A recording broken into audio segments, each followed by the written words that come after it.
এই যে কথায় আছে না, কুড়িতেই মেয়েরা বুড়ি, কথাটা আসলেই সত্য।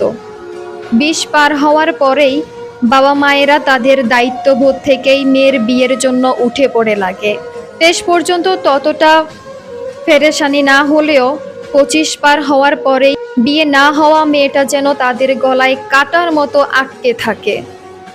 না পারে বের করে দিতে, না পারে গিলে ফেলতে।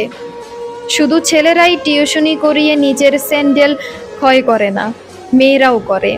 মেয়েরাও পড়ন্ত বিকালের সৌন্দর্য থেকে মুখ ফিরিয়ে তার কাছে পড়তে থাকা বাচ্চাটার খাতার ভুল খুঁজতে ব্যস্ত হয়।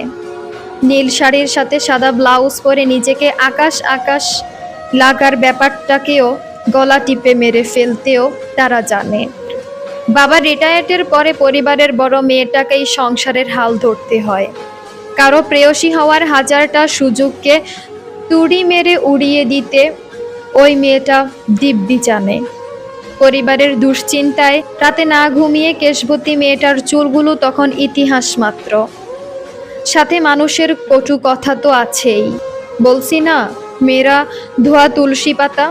আবার সব মেয়েরাই যে খারাপ এমনটাও কিন্তু নয়। তাই সবাইকে এক চোখে দেখাটা বোকামো ছাড়া আর কিছুই না। মেয়েরাও স্যাক্রিফাইস করতে জানে। চারপাশে কিছুটা চোখ বুলিয়ে দেখলেই সেটা নিখুঁতভাবে এমনিতেই খুঁজে পাওয়া যায়। আর যে মেয়েগুলো এমন হাজারটা স্যাক্রিফাইসে ভরপুর, তাদের আত্মসম্মানটা তাদের ভালোবাসার থেকেও সহস্র গুণ বেশি।